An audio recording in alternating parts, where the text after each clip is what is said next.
हमारे तीन नाम हो गए। कर्म में से भी आनंद लेते कि नहीं लेते? तो हम हो गए कर्मानंद। शांत बैठते तो हम हो गए शांतानंद। और नित्य प्रवृत्ति करते तो नित्यानंद।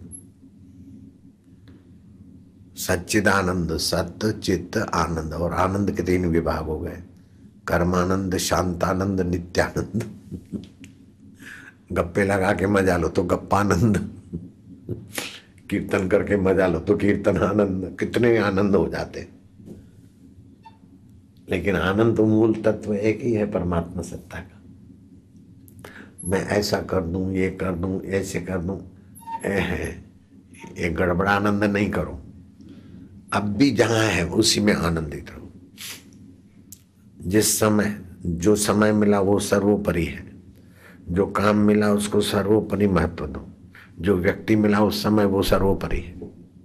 ये छोटा है, गरीब है, तुच्छ है, नहीं, वही है नारायण।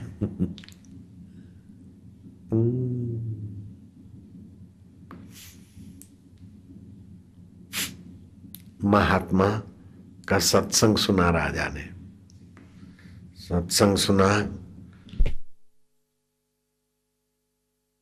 वो महात्मा किताब पढ़ के बोलते थे, कथा सुनी। तो भाई जो समय है उसी को महत्व दो। जो काम कर रहे हो उसमें पूरा मन लगा के करो। और जो मिलता है उस समय उसको ही, उसमें ही अपना नारायण देखो। तो ये बात समझ में नहीं आई राजा को। तो एकांत में कोई सचमुच में, वो तो किताब पढ़ के बोलते थे, कथाकार थे, सचमुच में जिनका जीवन था ऐसे संत के पास गए। तो संत अपने बगीचे में तुलसी बुलसी का ये वो कुछ गोड़ी वोड़ी होती ना, पानी वानी पिलाना, खाद वाद डालना। सारा दिन समाधि नहीं होती, प्रवृत्ति भी होती है। तो राजा उस महाराज के पास जा रहे थे। तो महाराज के पास पहुंचे तो थोड़ी देर में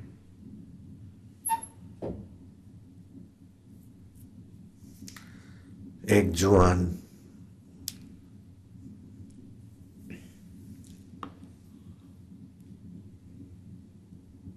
दौड़ के कारण थका हाफा गिर पड़ा के।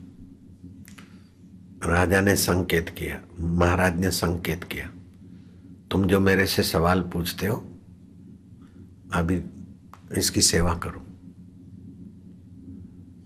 राजा जुआन था, उसको उठाया, ये वो कुछ पिलाया खिलाया। तो व्यक्ति फुट फुट के रोने लग गया। बोले भाई तू क्यों रोता है? बोले मेरा भाई फौज में था और ये राजा लोग अपना मजा लेते और फौजियों की जान ले लेते। तो मेरे भाई की जान लिया राजा के ऑर्डर ने। तो इसी राजा को हम मारने के लिए दौड़े थे, लेकिन हाँ दौड़ते दौड़ते थक गए, गिर गए। इनका तो रथ था। तो इन्होंने मेरी इतनी सेवा की और मैं इनको मारने को निकला हुई, कितने अच्छे। महात्मा ने कहा राजा तुम पूछने आए थे ना क्या करें? जिस समय जो सामने आया अच्छाई से सेवा किया तो तुम्हारा शत्रु मित्र हो गया। जो समय है वो सर्वोपरि है। जो काम है सर्वोपरि तत्परता से करो, लापरवाही नहीं करो। तो आपको नित्यानंद शांतानंद सहज में प्राप्त होगा। कर्मानंद, कर्म करते समय तत्परता से कर्म करो तो आनंद आएगा। केयरलेस होके कर्म करोगे तो आनंद नहीं आएगा। Work value work, play value play. और ये वो है ना, गए को खड़ी तो इधर रहेगी देखेगी उधर। मेरे को बहुत बार टोकना पड़ा है, लेकिन दुर्बुद्धि है ना। जिस समय जो कर्म करते हैं उसमें लगना चाहिए तो विफल हो जाते, फिर डांट पड़ती। तुम्हारा कर्म कब निखरता है? जब तुम पूरा उधर ध्यान देते हो। रोटी बनाते हो तो बस रसोई बन जाओ, उपदेश करते तो बस उपदेश बन जाओ, ड्राइविंग करते तो बस ड्राइवर बन जाओ।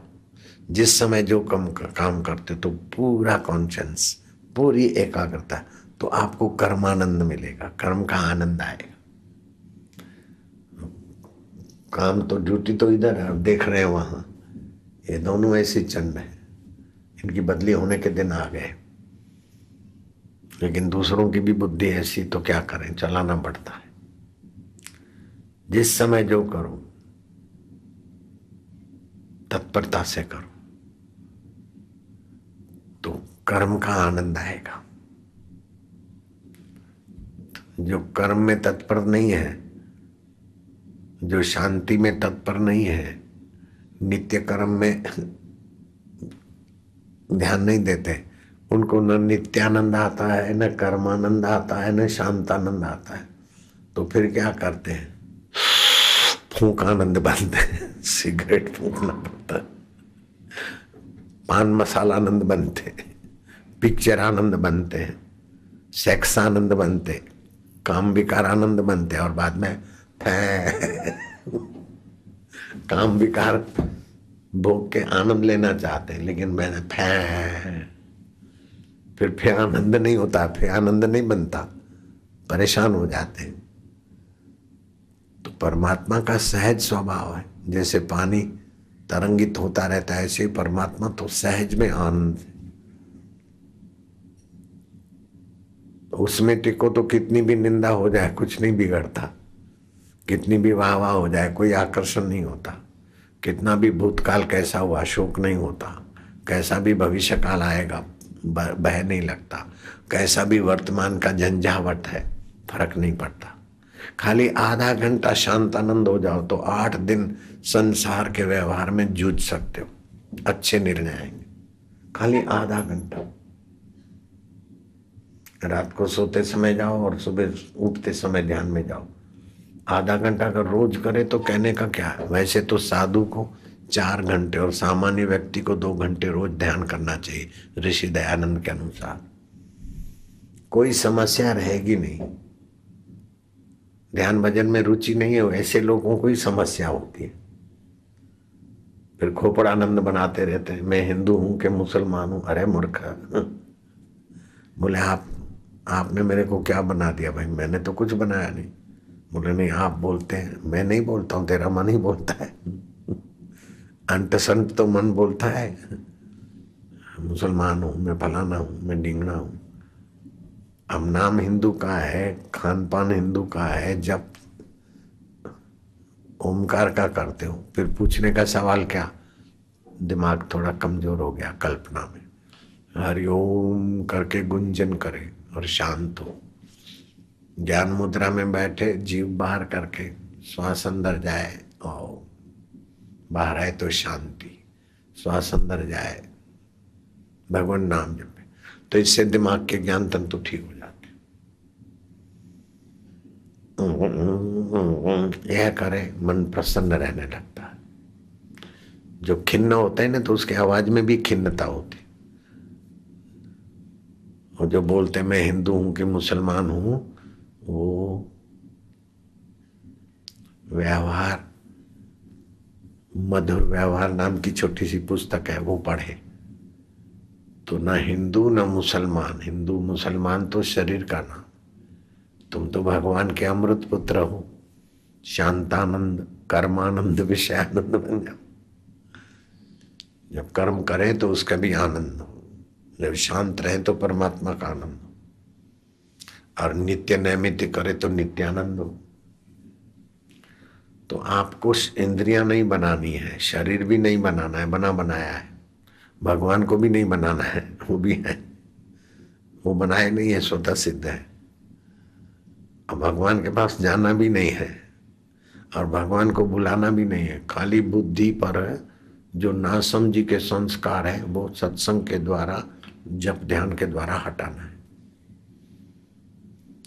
सरोवर के पास जाना नहीं है, सरोवर को लाना नहीं, सरोवर के पास तो खड़े हो। खाली ऊपर जो काई है उसको थोड़ा हटा दो तो सरोवर का जल हाजिर है। ऐसे ना समझी कि काई, ऐसा करेंगे तो सुखी होंगे।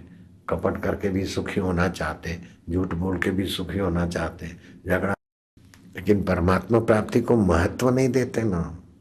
जरा ये कर लें, जरा ऐसा बन जाऊं, जरा ऐसा बनूं, ऐसा हो जाए, ये हो जाए, ये हो जाए, उसी में उलझ जाते हैं। बुद्धि मारी गई। संसार को ठीक ठाक करना चाहते, संसार तो चलता ही रहेगा, अपने को ठीक कर दो बस। अपने बुद्धि, भगवान और अपनी बुद्धि के बीच, जैसे सूरज को बादल नहीं ढकते, हमारी आंखों की एरिया को बादल ढकते। जैसे हम पर